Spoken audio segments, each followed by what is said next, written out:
Good evening and सत श्री अकाल everyone. हम लोग डिस्कस कर रहे हैं second chapter principles of management.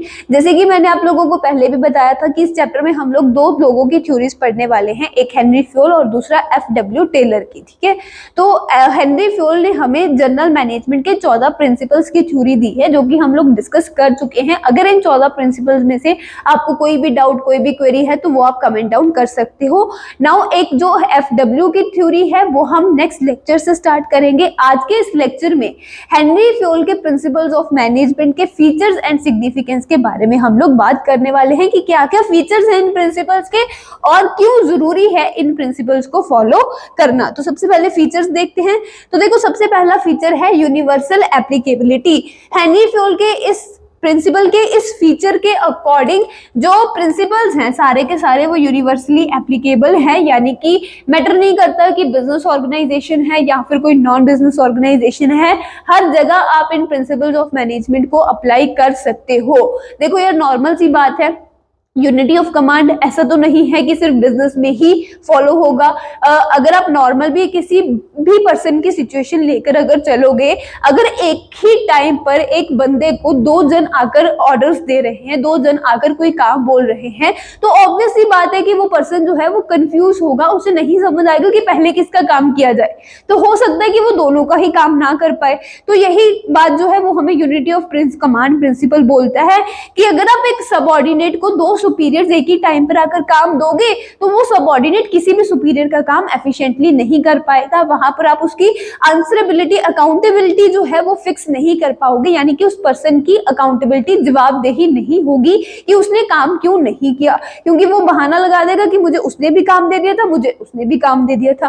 ठीक है, सिंपली अगर इसी तरीके से हम डिवीजन ऑफ वर्क की बात करें तो नॉर्मल सी बात है कि अगर आप एक ही काम को बार बार कर ही जाओगे तो उस काम में आपकी स्पेशलाइजेशन आएगी। यही बात डिवीजन ऑफ वर्क बोलते हैं कि काम को डिवाइड कर दो छोटे छोटे पार्ट्स में और उस काम को किसी एक जन को करने को दो। जब वो पर्सन बार बार उस काम को करेगा तो वो उस काम में स्पेशलिटी हासिल कर लेगा। आप भी अगर एक ही चैप्टर बार बार पढ़ते रहोगे तो उस चैप्टर को आप अच्छे से लर्न कर लोगे, आपको वो चैप्टर अच्छे से समझ आ जाएगा। सिंपल सी यही बात है डिवीजन ऑफ वर्क में। तो यूनिवर्सली क्या होते हैं, एप्लीकेबल होते हैं प्रिंसिपल्स ऑफ मैनेजमेंट, हर जगह अप्लाई किए जाते हैं, बिजनेस नॉन बिजनेस मैटर नहीं करता। प्रिंसिपल्स ऑफ मैनेजमेंट जो है वो जर्नल गाइडलाइंस हैं, रूल्स नहीं होते। हेनरी फ्योल ने हमें रूल्स नहीं दिए हैं। रूल्स अगर इन्हें नाम दिया जाता तो इन्हें आपको हर हालत में फॉलो करना ही करना पड़ता, यानी कि किसी भी मैनेजर को हर हाल में इन 14 गाइडलाइंस को फॉलो करना पड़ता अगर इन्हें रूल का नाम दिया जाता तो। लेकिन हेनरी फ्योल ने क्या कहा कि ये सिर्फ गाइडलाइंस है, ये आपको डायरेक्शन प्रोवाइड करेंगी कि किस सिचुएशन में आपको किस तरीके से एक्ट करना चाहिए, किस तरीके से आपको काम करना चाहिए, कैसे डिसीजन लेने चाहिए। जरूरी नहीं है कि आप इन्हें फॉलो करो ही करो। तो ये क्या है, जस्ट जनरल गाइडलाइंस आपको डायरेक्शन प्रोवाइड करती है।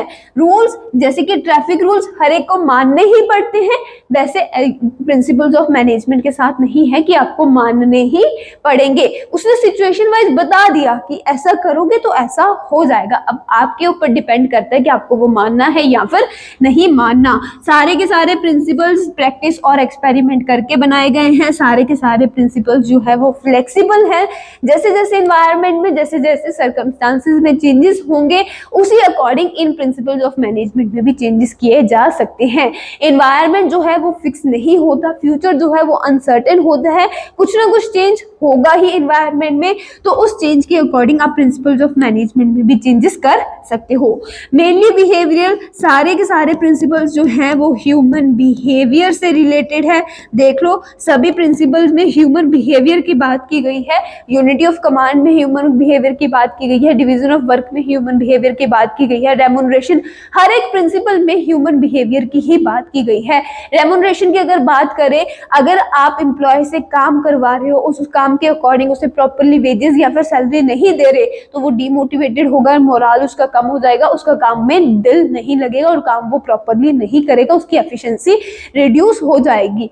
उसी का उल्टा अगर हम करें, रेम्यूनरेशन प्रिंसिपल को अगर आप फॉलो करते हो, प्रॉपरली उसे वेजेस देते हो अकॉर्डिंग टू उसके वर्क, तो वो क्या करेगा, मोटिवेटेड फील करेगा, उसका मोरल अप होगा और काम भी वो अच्छा करेगा, एफिशिएंटली करेगा। सो सारे के सारे प्रिंसिपल्स में कहीं ना कहीं ह्यूमन बिहेवियर की ही बात की गई है कि कोई भी पर्सन किस सिचुएशन में कैसे बिहेव करेगा।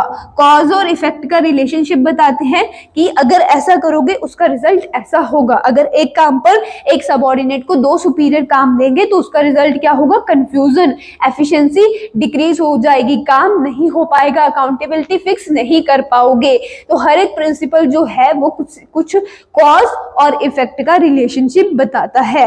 काम को अगर डिवाइड करके एक पर्सन को करने को देते हो तो स्पेशलाइजेशन अचीव कर पाओगे। तो हर एक प्रिंसिपल में किसी ना किसी रिजल्ट की, किसी ना किसी इफेक्ट की बात की गई है कि ऐसा करने से ऐसा हो जाएगा। कंटीजेंट, टेम्परेरी नेचर के हैं ये सारे प्रिंसिपल्स, यानी कि नॉट परमानेंट। सिचुएशन पे डिपेंड करेगा कि आप इन प्रिंसिपल्स को फॉलो करना चाहते हो या फिर नहीं। जैसे कि हमने जनरल गाइडलाइंस वाला पॉइंट भी पढ़ा है कि सिर्फ गाइडलाइंस है, डायरेक्शन प्रोवाइड करते हैं, रूल्स नहीं है कि आपको फॉलो करने ही करने पड़ेंगे। उसी तरह से कंटीजेंट का क्या मतलब है कि टेम्परेरी नेचर, परमानेंट नहीं है कि आपको हर एक सिचुएशन में प्रिंसिपल्स ऑफ मैनेजमेंट अप्लाई करने ही करने। सिचुएशन पे डिपेंड करेगा कि प्रिंसिपल्स ऑफ मैनेजमेंट अप्लाई होते हैं या फिर नहीं। फीचर समझ आ गए, यूनिवर्सली एप्लीकेबल होते हैं, जर्नल गाइडलाइंस है, प्रैक्टिस और एक्सपेरिमेंटेशन बेस्ड है, फ्लेक्सिबल है, ह्यूमन बिहेवियर से रिलेटेड है, कॉज और इफेक्ट का रिलेशनशिप बताते हैं, एंड ये प्रिंसिपल्स क्या हैं, कंटीजेंट नेचर के हैं। नाउ नेक्स्ट है significance of principles of management. In principles of management को फॉलो करना क्यों जरूरी है, क्यों इंपॉर्टेंट है ये प्रिंसिपल्स ऑफ मैनेजमेंट। सबसे पहला पॉइंट है providing managers with useful insights into reality. In principles of management को फॉलो करना इसलिए जरूरी है क्योंकि ये जर्नल गाइडलाइंस है एंड ये गाइडलाइंस मैनेजर्स को यूजफुल इंसाइट प्रोवाइड करती है, यानी कि देखने का नजरिया प्रोवाइड करती है, उन्हें बताती है कि किस सिचुएशन में उन्हें किस तरीके से डिसीजन लेना चाहिए। कॉज और इफेक्ट का रिलेशनशिप बता के ये मैनेजर्स को हेल्प करते हैं डिसीजंस लेने में, काम करने में, रियलिटी में। Optimum utilization of resources and effective administration. हर एक प्रिंसिपल ऑफ मैनेजमेंट जो है उसमें ऑप्टिमम यूटिलाइजेशन ऑफ रिसोर्सेज की बात की गई है। बेसिकली यही बात की गई है कि एफिशिएंसी को इंक्रीज करना है, स्पेशलाइजेशन अचीव करनी है। एफिशिएंसी अगर इंक्रीज हो रही है तो मतलब क्या है कि आप रिसोर्सेज को ऑप्टिममली यूटिलाइज कर रहे हो। तो हर एक प्रिंसिपल का कहीं ना कहीं बेस पॉइंट क्या है, एफिशिएंसी इंक्रीज करना ही है। सो इसीलिए भी जरूरी है प्रिंसिपल्स ऑफ मैनेजमेंट को फॉलो करना, ताकि हमारे जो रिसोर्सेज है उन्हें हम ऑप्टिममली यूटिलाइज कर सके, हमारी एडमिनिस्ट्रेशन जो है उसे भी हम इफेक्टिव बना सके। साइंटिफिक डिसीजंस, कॉज और इफेक्ट का रिलेशनशिप बताकर ये हमें यानी कि मैनेजर्स को बैलेंस्ड डिसीजंस लेने में हेल्प करती है। साइंटिफिक डिसीजंस मतलब कि बैलेंस्ड डिसीजंस, बढ़िया डिसीजंस लेने में हेल्प करती है।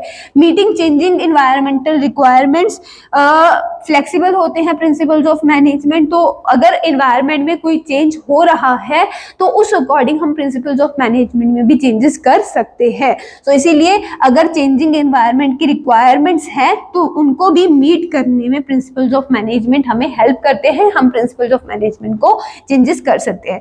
फुलफिलिंग सोशल रिस्पॉन्सिबिलिटी, अगर आपके रिसोर्सेज ऑप्टिममली यूटिलाइज हो रहे हैं, अगर आप एफिशिएंसी अचीव कर पा रहे हो ऑर्गेनाइजेशन में, तो आप सोशल रिस्पॉन्सिबिलिटी फुलफिल कर पाओगे। अगर आपकी ऑर्गेनाइजेशन में ही क्योस मचा हुआ है, आपके रिसोर्सेज वेस्ट हुए जा रहे हैं, आप एफिशिएंटली काम नहीं कर पा रहे, तो उस केस में आप अपनी ऑर्गेनाइजेशन पे ध्यान दोगे या फिर सोशल रिस्पॉन्सिबिलिटी पूरी करने जाओगे। तो ऑब्वियस सी बात है वहां पर हम सिर्फ पहले अपनी ऑर्गेनाइजेशन का जो क्योस है उसे संभालेंगे, देन सोशल रिस्पॉन्सिबिलिटी के बारे में सोचेंगे। सो प्रिंसिपल्स ऑफ मैनेजमेंट यूज करके अगर हमारी एफिशिएंसी इंक्रीज होती है, हमारे रिसोर्सेज को हम ऑप्टिममली यूटिलाइज कर पाते हैं, तो देन हम सोशल रिस्पॉन्सिबिलिटी भी अपनी फुलफिल कर पाएंगे। Management training education and research, principles of management की स्टडी करना एंड इन्हें फॉलो करना वो मैनेजमेंट की ट्रेनिंग, एजुकेशन और रिसर्च का पार्ट बनता है। इससे मैनेजमेंट ट्रेनिंग और एजुकेशन होती है। सो ये कुछ सिग्निफिकेंस है प्रिंसिपल्स ऑफ मैनेजमेंट के। यूजफुल इंसाइट प्रोवाइड करते हैं मैनेजर्स को, ऑप्टिमम यूटिलाइजेशन ऑफ रिसोर्सेज होता है, साइंटिफिक डिसीजंस लेने में हेल्प करता है, इन्वायरमेंट के जो चेंजिंग एनवायरनमेंट की जो रिक्वायरमेंट्स है उन्हें मीट करने में हेल्प करता है, सोशल रिस्पॉन्सिबिलिटीज फुलफिल करने में हेल्प करते हैं प्रिंसिपल्स, एंड मैनेजमेंट्स को ट्रेनिंग, उन्हें एजुकेट करना और उनकी रिसर्च में भी हेल्प करते हैं प्रिंसिपल्स ऑफ मैनेजमेंट। सो ये सारे पॉइंट्स थे significance of management and features of principles of management के। होपफुली आप लोगों को समझ आए होंगे, एंड कोई भी डाउट, कोई भी क्वेरी हुई आप लोगों की तो वो नीचे कमेंट सेक्शन में कमेंट डाउन कर देना। एंड प्लीज अगर आपको चैनल लेक्चर्स अच्छे लग रहे हैं तो इन्हें अपने फ्रेंड्स के साथ शेयर भी करो और चैनल को लाइक और सब्सक्राइब भी कर दो, ठीक है। एंड कमेंट सेक्शन में बता भी दिया करो कि आपको लेक्चर समझ आ रहे हैं या फिर नहीं समझ आ रहे। ओके देन, मिलेंगे नेक्स्ट लेक्चर में guys, have a good day.